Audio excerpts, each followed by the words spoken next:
Kung dati Pogo ang naging malaking issue, ngayon naman local online gaming. Tawagin natin gambling na. Ano ba ang kaibahan niyan sa Pogo?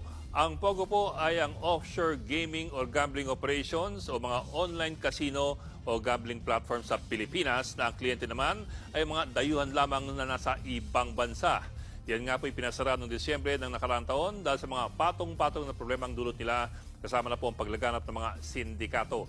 Pero kung ang target ng Pogo ay mga banyaga, ngayon naman, mga Pilipino na ang nahuhumaling sa online gambling. Ang dali nga naman, sa telepono mo lang, pwede ka na magsugal. Umabot ang issue sa punto na meron ng mga panukalang batas para pati ang domestic online gaming o gambling ay iban na rin. Paano ba ito gumagana?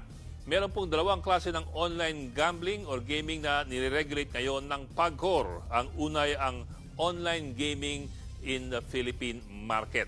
Ang pangalawa po ay ang Ecozone Interactive Gaming sa mga Special Economic Zones.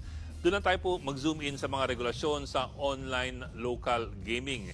Kailangan muna ng online gaming license mula po sa PAGCOR. Ang mga maglalaro ay mga Pilipino na hindi babata sa 21 years old.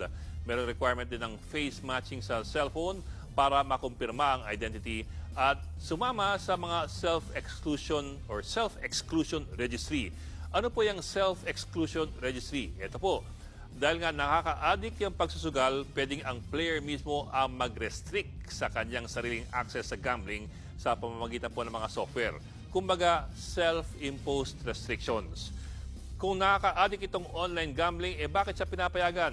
Dalawang dahilan po ayon sa PAGCOR. Una, dahil mas maigi raw i-regulate na lamang ito para meron pang kontrol ng gobyerno kaysa tuluyang ipagbawal. Sa regulation daw, meron pa tayong control. Pero pag outright ban raw, magiging underground lamang ang online gaming at wala na raw tayong anumang control. Pangalawa, dahil malaki-laki ang nakukuha ang pera ng gobyerno sa online gaming. Yung legal ha. Ayon kay PAGCOR Chairman Al Tenco, 50 billion pesos ang kinita ng PAGCOR sa online gaming noong 2024. Kalahati po niyan napupunta raw sa mga social services gaya po ng PhilHealth. Ito po, mukha bang malaking halaga ang 50 billion?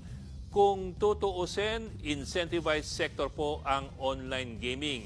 Ang mga kumpanyang mayroong online gaming license, kailangan lamang magbayad ng 5% franchise tax na pinapataw po sa gross gaming revenues o sabihin lang natin gross sales para simple. So sa bawat 100 pisong kita ng kumpanya, 5 piso po yung franchise tax. Meron ding 1.5% tax para sa social responsibility programs bilang pagkilala sa epekto ng sugal sa ating lipunan.